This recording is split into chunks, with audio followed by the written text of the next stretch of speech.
지난 2주 전에 신앙과 재물에 대한 이 시리즈 말씀 시작을 하면서 불의의 재물로 친구를 사귀라 이런 말씀을 드렸죠. 이 말씀이 조금 혼란스럽게 느껴지는 분들이 계시는 것 같아요. 주된 이유는 아마 모든 재물이 다 불의한 것이냐 이런 질문 때문인 것 같습니다. 내가 정직하게 열심히 성실하게 일해서 모은 재물도 불의한 것이냐 나쁜 것이냐 뭐 이런 이제 마음의 소리가 들리는 거죠. 맞습니다, 여러분. 당연히 돈이라고 하는 것은 가치 중립적인 것이죠. 돈은 선한 것도 아니고 또 돈은 나쁜 것도 아닙니다. 다만 때로 돈이라고 하는 것이 우리에게 탐심을 일으키고 그게 커지게 되면 하나님의 자리를 차지하려고 합니다. 이걸 우리가 조심해야 하겠죠. 그런 의미에서 재물이라고 하는 것은 불의한 것이 될 수 있습니다. 다시 말하면 재물이 하나님의 자리를 차지하게 되면 불의한 것이 되는 거죠. 반대로 하나님의 영광을 위해서 사용이 되면 선한 도구로 쓰임을 받을 수도 있습니다. 때문에 우리에게 필요한 게 뭐겠습니까? 이 돈에 의해서 지배를 당하는 것이 아니라 하나님으로부터 받은 이 재물을 선용하는 법을 배우는 거죠. 그게 불의의 재물로 좋은 친구를 사귄다라는 뜻이 되겠습니다. 바로 그런 차원에서 우리는 재물로 사귀어야 할 친구들이 누구일까 함께 살펴보고 있는 중이에요. 가난한 사람들을 친구로 삼는 그런 지혜가 필요합니다. 또한 청년 세대를 친구로 삼아야 할 필요성 역시 우리가 함께 나누었죠. 오늘은 본문 말씀을 바탕으로 재물로 사귀어야 할 세 번째 친구에 대해서 좀 나누려고 합니다. 본문 말씀의 배경을 좀 살펴보려고 하는데요. 본문 앞에 나오는 사도행전 15장에 보게 되면 초대 교회 앞에 놓여 있었던 두 가지의 커다란 갈등 이야기가 소개됩니다. 첫 번째는 이제 새롭게 교회의 성도가 된 이방인 성도들에 대한 문제였습니다. 처음에 하나님의 교회는 유대인들을 중심으로 시작이 되었습니다. 그리고 이 예수 그리스도의 복음이 전해지면서 이방인들도 예수님을 믿게 되었어요. 이방인들이 예수님을 믿고 성도가 되자 몇몇 유대인들이 이런 이야기를 하게 됩니다. 이방인들도 우리 유대인들처럼 똑같이 할례를 받아야 되고 모세의 율법을 지켜야만 한다라고 주장을 한 겁니다. 이에 대해서 이제 교회 안에 찬반 논쟁이 아주 격렬하게 벌어지죠. 싸우게 됩니다. 이 문제를 해결하기 위해서 예루살렘 교회에 회의가 열리게 됩니다. 격렬한 논쟁 끝에 이방인 중에서 하나님께로 돌아오는 자들을 괴롭게 하지 말고 다만 우상의 더러운 것과 음행과 목매어 죽인 것과 피를 멀리 하도록 편지를 써서 권면하자, 이렇게 결론을 내립니다. 첫 번째 문제는 그렇게 잘 해결이 되었어요. 근데 또 다른 문제가 소개가 됩니다. 지도자들 사이에 다툼이 생깁니다. 바울과 바나바의 다툼이에요. 사실 바울과 바나바는 첫 번째 선교 여행을 함께 했던 동역자이었습니다. 바울은 1차 선교 여행을 마친 후에 다시 우리가 방문했던 교회들을 찾아가보자 바나바에게 요청을 합니다. 바나바도 아마 이 제안에 대해서 원칙적으로 동의를 했던 것 같습니다. 그런데 이 두 사람이 왜 싸우게 되었느냐? 마가 요한이라는 사람을 2차 선교 여행에 데리고 갈 것이냐 말 것이냐, 이걸 가지고 싸우게 돼요. 바울은 이 마가가 1차 선교 여행을 함께 하면서 자신들을 버리고 떠나버렸기 때문에 2차 선교 여행에는 데리고 가면 되지 않는다, 아주 완강하게 거절을 합니다. 반면에 바나바는 이 마가를 데리고 가자, 두 번째 기회를 한번 주자, 이런 주장을 했단 말이에요. 결국 이 두 사람의 의견 차이를 좁히지 못하게 되고 헤어지게 됩니다. 결별을 하는 거예요. 두 리더의 대립으로 인해서 결국 이 교회의 어떤 선교가 좌초될 운명에 처하게 됩니다. 여러분, 이제 막 시작한 이 그리스도의 교회가 이방인들을 향하여 선교를 해야 되는데 지도자들끼리 다툼이 생겼어요. 자, 그럼 어떤 일이 벌어질까요?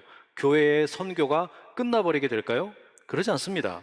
사도행전 전체에 잘 나타나고 있듯이 예수 그리스도의 복음은 사도들의 헌신과 또 수고를 통해서 전 세계로 퍼져 나갑니다. 하지만 그렇다고 해서 이 선교가 바울의 것이거나 또는 바나바에 의해서 주도되는 것은 아니었습니다. 오히려 언제나 선교라고 하는 것은 철저하게 성령에 의해서 이끌림을 받습니다. 다시 말하면 이방인 선교의 첫 번째 걸림돌이 예루살렘 회의를 통해 해결되도록 하신 분이 성령이셨어요. 그리고 바울과 바나바 사이의 갈등이라고 하는 것은 참 안타까운 일이지만 성령께서는 이들의 갈등을 전혀 새로운 방식으로 풀어가십니다. 이제는 이방인 선교를 하나의 팀이 감당하는 게 아니라 두 팀이 활동을 하게 되는 겁니다. 그래서 바나바는 마가 요한을 데리고 구브로 지역이라는 곳으로 떠나게 되고, 바울은 실라와 디모데를 데리고 수리아, 길리기아로 다니면서 선교 사역을 하게 됩니다. 그러니 사람들 사이에서는 비록 다툼과 갈등이 있었지만 성령께서는 그것마저도 복음을 전하는 도구로 사용을 하십니다. 그렇다고 해서 여러분, 우리의 내부적인 갈등이나 다툼을 무조건 정당화하라고 하는 것은 아닙니다. 다만 성령께서 선교의 사역을 이끌어 가시고 또한 그 모든 사역의 주관자가 되신다라고 하는 것을 기억할 필요가 있겠습니다. 이어지는 오늘 본문 역시 성령께서 주도하시는 선교 사역을 우리에게 분명하게 보여줍니다. 본문 6절과 7절의 말씀을 우리가 함께 읽어보겠습니다. 시작. 성령이 아시아에서 말씀을 전하지 못하게 하시거늘 그들이 부르기아와 갈라디아 땅으로 다녀가 무시아 앞에 이르러 비두니아로 가고자 애쓰되 예수의 영이 허락하지 아니하시는지라.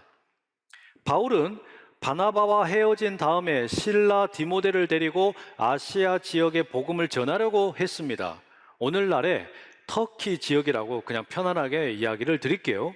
그런데 성령께서 그 계획을 막으십니다. 예수의 영이 그 일을 허락을 하지를 않는 거예요.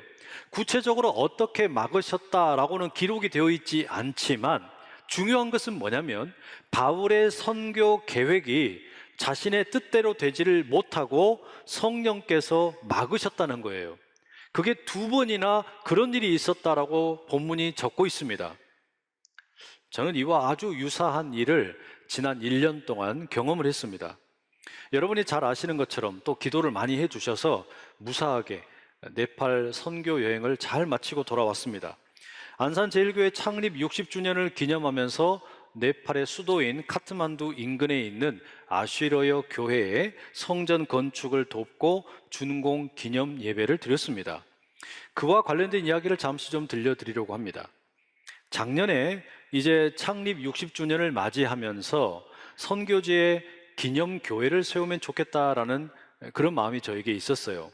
이 마음을 어떻게 아셨는지 이번 여정에 동행한 김기문 장로님도 선교지에 교회를 개척하고 싶다라는 이야기를 하셨어요. 세계 곳곳으로 선교 여행을 다니다 보니까 한국의 교회와 성도들이 이 선교지에 교회 건물을 세우고 봉헌하는 경우를 많이 보았다는 거예요. 그래서 자신도 은퇴하기 전에 선교지에 교회를 세우고 싶은 소망이 있다라는 겁니다. 그 이야기를 저한테 하셨어요. 그 마음을 보여주신 겁니다. 그래서 우리가 함께 기도하기 시작을 했습니다. 어디에 교회를 세우면 좋을지 그 장소를 놓고 기도를 한 겁니다. 처음에 저와 장로님의 계획은 네팔이 전혀 아니었습니다. 장로님은 심중에 캄보디아를 생각을 하고 있었고 저는 중앙아시아의 한 나라가 되면 좋겠다 생각을 하고 있었습니다. 그런데 이상하게 길이 열리지를 않는 거예요. 이 캄보디아에 대해서도 길이 잘 열리지를 않고 중앙아시아에 대해서도 뭔가 구체적인 일들을 실행하기가 쉽지 않았습니다. 마치 오늘 본문의 바울의 경우와 비슷합니다. 바울은 지금 2차 선교 여행을 하고 있는 중입니다. 그의 계획은 아시아 지역으로 가는 것이었습니다. 터키 지역을 가는 겁니다. 이때 바울이 터키 지역에 집중을 하면서 계속해서 동진했다면, 동쪽으로 복음을 전했다면 오늘날의 성경에 기록되어 있는 이 복음의 역사는 완전히 다르게 기록이 되었을 거예요. 말하자면 오늘날의 인도와 파키스탄, 네팔 그리고 동남아시아 지역에 먼저 복음이 전해질 수도 있었다는 이야기입니다. 유럽의 복음화보다 아시아 지역의 복음이 먼저 이루어질 수도 있었어요. 그런데 성령께서 바울의 이러한 계획을 막으셨단 말이에요. 바울이 처음 계획했던 대로 이루어지지 못하게 하셨다는 말이에요. 바울은 아마도 이 일을 이상하게 생각했을 겁니다. 바울이 지금 무슨 나쁜 일을 하려고 하는 게 아닙니다. 예수 그리스도의 복음을 전하는 거 아닙니까? 그런데 왜 성령께서 이런 일을 막으시는 걸까? 왜 예수의 영이 이것을 허락을 하시지 않는 걸까? 고민이 생길 수밖에 없었을 겁니다. 어느 날 밤에 꿈을 꾸게 됩니다. 환상을 보게 되었습니다. 이 환상 속에서 마게도냐 사람 한 명이 나타납니다. 그리고 말을 합니다. 마게도냐로 건너와서 우리를 도와주십시오. 이런 환상을 보게 된 거예요. 마게도냐로 건너간다라고 하는 것은 쉬운 일은 아닙니다. 에게해라고 하는 바다를 건너가는 일이에요. 바울은 이 환상을 자신의 일행들에게 이야기했을 겁니다. 그리고 이들은 하나님의 뜻이 무엇인지 함께 구하면서 기도를 했겠지요. 그리고 결론을 내립니다. 이것은 성령님께서 주시는 사인이다. 우리의 계획을 이제 마게도냐 쪽으로, 유럽 쪽으로 이끄시는 사인이다. 이렇게 결론을 내립니다. 서로의 마음이 이렇게 일치가 되자 본래 가지고 있던 계획을 대폭 수정을 합니다. 새로운 길을 따르게 되는 겁니다. 성령께서 이끄시는 대로 따라가기로 작정을 한 겁니다. 본문 10절이 이렇게 말씀합니다. 함께 읽어보시죠. 시작. 바울이 그 환상을 보았을 때 우리는 곧 마게도냐로 떠나기를 힘쓰니 이는 하나님이 저 사람들에게 복음을 전하라고 우리를 부르신 줄로 인정함이로라. 하나님이 우리를 마게도냐로 부르신 줄 인정함이로라. 확신했다는 이야기예요. 믿게 되었다라는 이야기입니다.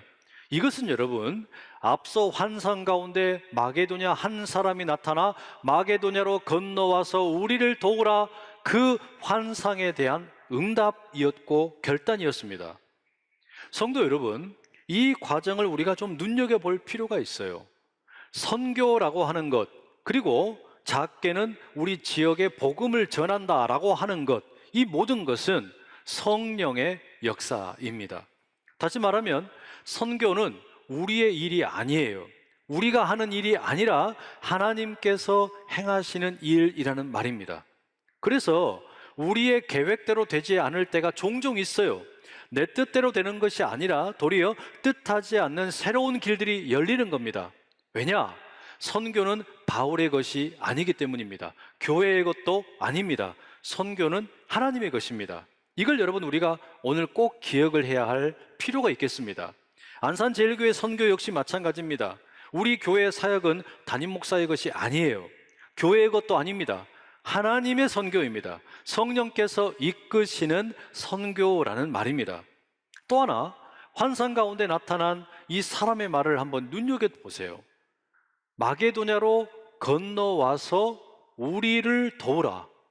여러분, 이게 어떤 의미를 지금 담고 있습니까? 선교라고 하는 것이 마게도냐 땅에서 이미 이루어지고 있다는 이야기예요. 바울과 그의 일행들이 마게도냐로 가기 이전에 그 땅에 성령께서 이미 일을 하고 계셨다는 이야기입니다. 하나님께서 복음의 사역을 이미 하고 계시는 겁니다. 그러니 이 선교의 부름을 받은 바울은 자신이 지금 주인공이 되어서 마게도냐의 선교를 하고 유럽의 선교를 하는 게 아니에요. 마게도냐에 이미 일하고 계시는 하나님의 계획에 참여하면 되는 겁니다.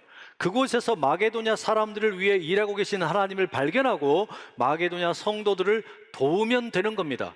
이게 바울에게 임한 선교의 부르심이었어요. 여러분, 그렇습니다. 선교라고 하는 것, 또 우리가 지역에서 복음을 전한다라고 하는 것은 우리의 물질이나 우리의 능력을 자랑하면서 우리의 업적을 삼는 일이 아닙니다. 선교 현장의 현지인들이 성령의 일하심 가운데 스스로 일어설 수 있도록, 자립할 수 있도록 그저 우리의 작은 힘을 보탤 뿐입니다. 이걸 여러분 비유하자면 이런 거예요. 오르막길을 오르는 리어카를 한번 상상을 해보세요. 과거에 한국 교회에서 선교를 할 때 때로 이 리어카를 앞에서 끌려고 했습니다. 그리고 현지인들은 뒤에서 밀어라, 이런 선교를 하려고 했습니다. 그런데 본문에 나타난 선교는 어떻습니까? 그게 아니에요. 현지인들이 리어카를 앞에서 끌고 갑니다. 그러면 그 오르막길을 힘겨워하니까 뒤에서 우리가 또 현지인들을 밀어주면서 돕는 겁니다. 그게 여러분 진정한 선교입니다. 현지인들이 리어카를 끌고 가는데 버거우니까 우리는 뒤에서 밀어주는 역할을 하면 된다라는 말입니다. 이번에 네팔 선교를 경험하면서 이 사실을 다시금 뼈저리게 확인을 했습니다. 앞서 말씀드렸던 것처럼 저와 장로님의 네팔 선교 계획은 전혀 없었어요. 우리는 네팔에 교회를 세울 것에 대해서 아무런 계획이 되어 있지 않았습니다. 이상하게 다른 길이 열리지 않았는데 그러다가 우연히 네팔에 대한 소식을 듣게 됩니다. 우리 교회에서 네팔 예배부를 섬겼던 슈먼 목사님이라는 분이 계세요. 이분이 네팔 땅에 들어가서 활발하게 사역을 하고 계시는데 아쉬러여 교회의 상황을 우리에게 알려주었습니다. 우리는 이게 하나님의 뜻이라고 판단을 하게 되었습니다. 그리고 그 다음부터는 일이 빠르게 진행이 되었습니다. 김 장로님이 3천만 원을 성전 건축을 위해서 봉헌을 하셨어요. 그런데 아쉬러여 교회 성도들은 3천만 원만큼만 건축을 하는 게 아니었어요. 사진을 한번 보시죠. 이분들이 지은 건물이 이렇게 생겼습니다. 아주 잘 지었어요. 이 땅의 땅값이 여러분 우리 돈으로 하면 평당 250만 원에서 300만 원 정도 됩니다. 엄청 비싸죠. 대한민국에만 부동산 투기가 있는 줄 알았더니 네팔도 투기가 엄청 심하답니다. 그래서 막 땅값이 어마어마하게 비싼 거예요. 그런데 이분들이 힘을 모아서 땅은 매입을 했습니다. 그런데 이제 돈이 없어가지고 건축을 못하는 상황이었습니다. 바로 그때 우리 안산제일교회의 도움을 힘입어서 건축을 시작을 합니다. 헌데요, 처음에는 이분들이 1층만 짓겠다고 그랬어요. 그러더니 1층을 끝내는 게 아니라 2층까지 짓는 겁니다. 그리고 2층을 완공을 하더니 그대로 끝내는 게 아니라 앞으로의 일을 도모하면서 3층까지 계획을 하겠다고, 그래서 3층은 지금 과정 중에 있습니다. 그런 여러분, 이분들은 그냥 우리가 주는 것만 받아서 그만큼만 짓고 끝낸 게 아니에요. 스스로 자립을 해서 교회 건축을 하겠다고 우리의 도움을 힘입어서 스스로 건축을 하고 있는 과정이란 이야기예요. 바울이 환상 가운데 들은 건너와서 우리를 도우라, 바로 이 음성이 이런 경우가 아니겠습니까? 사랑하는 성도 여러분, 이런 멋진 하나님의 선교 사역에 우리가 동참할 수 있기를 간절히 축복합니다. 우리가 그냥 무슨 어떤 은혜를 베풀듯이 돈을 써서 그냥 교회를 지어주고 슬라브 지붕 하나 지어서 이렇게 끝내는 게 아니라 저들이 자립하고 앞으로 스스로 일어설 수 있도록 다만 그 힘을 불어넣어 주는 것 뿐이에요. 그런데 여러분, 이게 전부가 아니었습니다. 네팔 선교를 마치는 금요일 아침에 이 팀원들이 함께 모여서 경건회를 가졌습니다. 경건회를 인도하던 한지훈 목사님이 뜻밖의 이야기를 하는 겁니다. 우리 교회에서 네팔에 처음 선교를 간 것은 5년 전이었습니다. 그 당시에 한지훈 목사님이 청년부를 섬기고 있었고 청년들을 데리고서 네팔에 처음 선교를 참여했습니다. 당시 5년 전에 선교를 마무리하면서 청년들과 이런 기도 제목을 나누었다고 그래요. 하나는 5년 후에는 이 네팔 땅에 교회를 건축할 수 있도록 도와달라, 이런 기도를 하고, 그리고 두 번째는 네팔 현지 목회자들을 조금씩이라도 섬기도록 하자, 이런 마음을 청년들과 함께 나누었다는 겁니다. 그렇게 기도 제목을 나누었고 한국 땅에 돌아와서 십시일반 조금씩 모아서 선교 헌금을 드렸습니다. 여러분, 이 이야기를 듣고 보니까 우리가 깜짝 놀란 거예요. 그게 뭡니까? 알고 보니까 2022년에 우리가 창립 60주년을 기념해서 네팔의 아쉬러여 교회를 건축을 했는데 이것은 작년에 시작된 일이 아니었어요. 이미 5년 전에 시작된 일이었습니다. 청년들의 그 작은 기도 소리를 하나님께서 들으신 겁니다.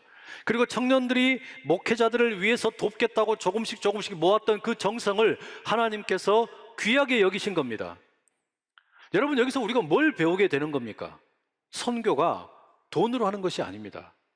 선교는 기도로 하는 겁니다. 복음 전도도 마찬가지입니다. 복음을 전하는 게 여러분 우리가 무슨 돈으로 하는 겁니까? 아니죠. 기도로 하는 거예요.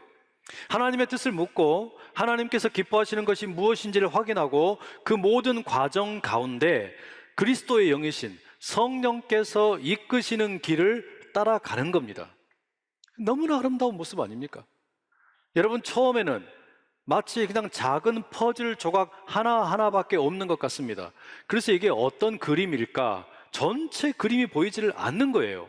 그런데 2022년 마지막 이제 네팔 선교를 마치고 보니까 하나님의 아름다운 그림이 지난 5년여의 시간 동안 계획되었던 모든 그림을 보게 되었다라는 말입니다. 여러분, 우리가 재물을 가지고 어떤 친구를 사귀어야 하겠습니까? 선교 현장의 이웃들을 친구 삼을 수 있기를 간절히 소망합니다.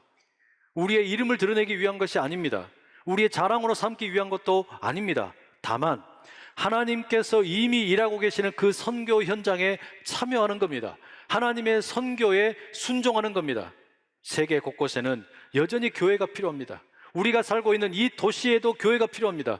건강한 교회가 필요하다는 이야기입니다. 여러분, 왜 교회가 필요합니까? 왜 저 선교지의 교회가 필요하고 우리가 살고 있는 이 교회, 이 땅에 왜 교회가 필요합니까? 이미 수많은 교회가 있는데 왜 더 많은 교회가 필요하겠습니까? 조엘 코트킨이라는 학자가 도시의 역사에 대해서 연구를 했습니다. 인류 역사에 약 한 5천 년 전부터 도시라고 하는 것이 생겨나기 시작을 했는데 시대와 장소를 초월해서 이 번창하는 도시들에는 세 가지 정도의 공통점이 있다라고 이야기합니다. 첫째는 성장하는 도시는 치안이 확보되어 있더라, 안전하더라 라는 이야기를 합니다. 맞죠? 이 도시가 안전해야만 사람들이 모여들게 됩니다. 안전하지 않은 곳에는 사람들이 가지를 않아요. 그러니 치안을 확보하는 게 아주 중요합니다. 성장하는 도시에는 두 번째 특징이 있습니다. 먹거리가 풍부하고 일자리가 많더라는 거예요. 다시 말하면 경제가 활성화되어 있는 곳에 사람들이 모이기 마련입니다. 당연한 이야기죠. 일자리가 있어야 되고 그래야 사람들이 많이 모이게 되고 이 도시가 건강하게 성장을 합니다. 그런데 이 학자가 마지막 세 번째로 하는 이야기가 있어요. 뭐라고 이야기하냐? 도시에 성스러운 공간, 종교가 필요하다는 이야기합니다. 저는 이게 매우 중요하다고 생각을 합니다. 도시가 아무리 안전하고 또 일자리가 많다고 하더라도 그 자체로는 불충분합니다. 교회는 종교가 필요합니다. 성스러운 공간이 필요합니다. 교회가 필요하다는 이야기예요. 왜냐? 그래야만 사람들이 사람답게 사는 법을 잊지 않는 겁니다. 돈의 노예가 되어 살아가는 것이 아니라 하나님의 뜻에 합당하게 사는 법을 배우게 된다는 이야기예요. 여러분, 그래서 우리는 선교지에 교회를 세우고 우리가 살고 있는 이 도시에 안산과 시흥과 화성과 인근에 교회를 개척을 해야 될 필요가 있는 거예요. 사람이 사람답게 살려면 하나님을 만나야 하고 하나님을 예배해야 한다는 말입니다. 그래서 여러분, 교회는 여전히 이 세상 모든 곳에 필요합니다. 저는 우리 안산제일교회가 교회를 세우는 교회가 될 수 있기를 간절히 소망을 합니다. 우리 안산제일교회 성도들이 교회를 세우는 성도들이 될 수 있기를 간절히 축복합니다. 우리의 제물로 선교지의 교회를 세우고 우리의 제물로 이 도시에 아름다운 교회를 세우고 그리하여 물이 바다를 덮음같이 여호와의 영광을 인정하는 것이 온 땅에 가득한 그런 역사가 우리를 통하여 세워져 갈 수 있기를 간절히 축복합니다. 예수 그리스도 이름이 온 세상 가운데 높임을 받고 온 세상에 그 주의 영광을 보면서 함께 찬양하는 역사, 바로 그런 일을 우리가 함께 꿈꿀 수 있기를 소망합니다. 건너와서 우리를 도우라. 이 음성은 바울에게만, 실라에게만, 디모데에게만 들린 것이 아닙니다. 오늘도 건너와서 우리를 도우라. 이 음성이 우리를 향하고 있습니다. 우리를 부르셔서 우리의 제물로 선교지의 사람들을 친구 삼도록 초청하시는 하나님의 그 부르심에 응답하고 그 하나님을 찬양하는 우리 모두 될 수 있기를 간절히 축복합니다.